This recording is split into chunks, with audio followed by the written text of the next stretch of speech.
La Wallonie va-t-elle réduire les allocations familiales alors que le gouvernement wallon commence à négocier son budget 2026? La question vient de plus en plus dans le débat public, je t'explique tout, mais d'abord abonne-toi. Presque tous les gouvernements du pays commencent cette semaine leurs négociations pour boucler le budget 2026. C'est d'ailleurs le sujet à la une des belles actus de la semaine sur mon compte YouTube, où je fais le point un peu sur la situation dans chaque gouvernement. Et clairement, la santé financière du pays n'est pas bonne. Des mesures d'économie pourraient être annoncées. Parmi celles-ci, en Wallonie, il y a donc l'idée de réduire les allocations familiales.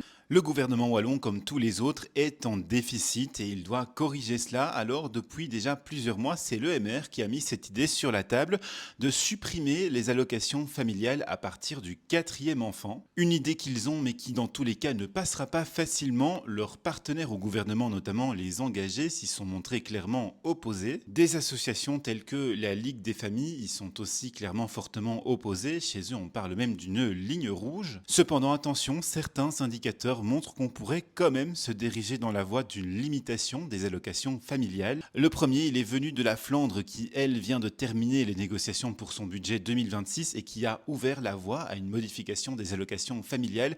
Elle a par exemple annoncé la suppression de certaines allocations comme l'allocation annuelle de rentrée scolaire. La Wallonie, quant à elle, vient de décider de reporter l'indexation des allocations de 2 mois. En clair, le montant des allocations devait augmenter maintenant, mais c'est reporté de 2 mois pour faire des économies. On appelle ça le saut d'index et c'est d'ailleurs une des idées qui est sur la table et qui pourrait être mise en place pendant toute l'année 2026. En bref, vous le voyez donc, l'idée du MR de supprimer les allocations à partir du quatrième enfant semble avoir peu de chances de passer maintenant, mais il y a quand même possiblement d'autres annonces qui vont être faites et qui vont concerner les allocations familiales. Reste donc à attendre la fin des négociations budgétaires et on suivra ça évidemment sur mes comptes TikTok, YouTube et Instagram.